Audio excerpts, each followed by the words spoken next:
PDS એટલે કે public distribution system તમામ સરકારોનો પ્રયાસ રહેલો છે કે સરકારી યોજનાઓનો લાભ સાચા અર્થની અંદર જે લાભાર્થી સુધી સંપૂર્ણ રીતે પહોંચે.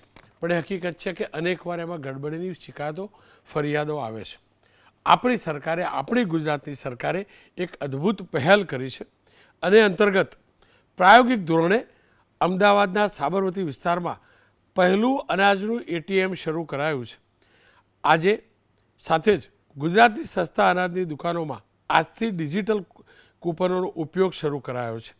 ડિજિટલ ફૂડ કૂપનોથી લાભાર્થીઓને ફિંગરપ્રિન્ટ આપવાની જરૂર નહીં રહે.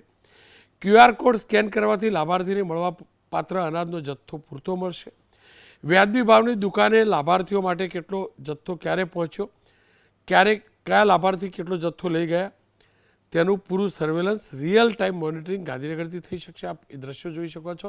અમિતભાઈ શાહે આ જે યોજના છે એને ખુલ્લી મૂકી છે. મુખ્યમંત્રી ત્યાં ઉપસ્થિત હતા. આ અગાઉ ચણા અને તુવેરની દાળનું પણ છૂટકના બદલે પેકેજિંગમાં વિતરણ શરૂ કરાયું.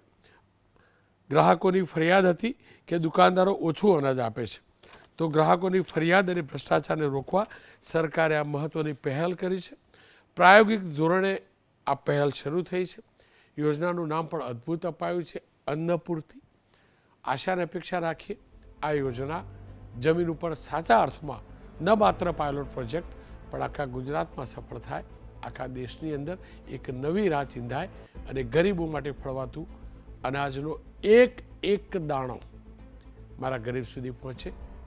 સરકારને આ યોજના બદલ ખૂબ ખૂબ અભિનંદન અને આશા અને અપેક્ષા રાખીએ મા અન્નપૂર્ણાના આશીર્વાદ આપણા તમામ ઉપર બનેલા રહે, ગરીબો ઉપર પણ બનેલા રહે, કોઈ પણ દુઃખી ન સુવે. બસ આજે મહાદેવના ચરણોમાં પ્રાર્થના સાથે ફરી એકવાર હર હર મહાદેવ.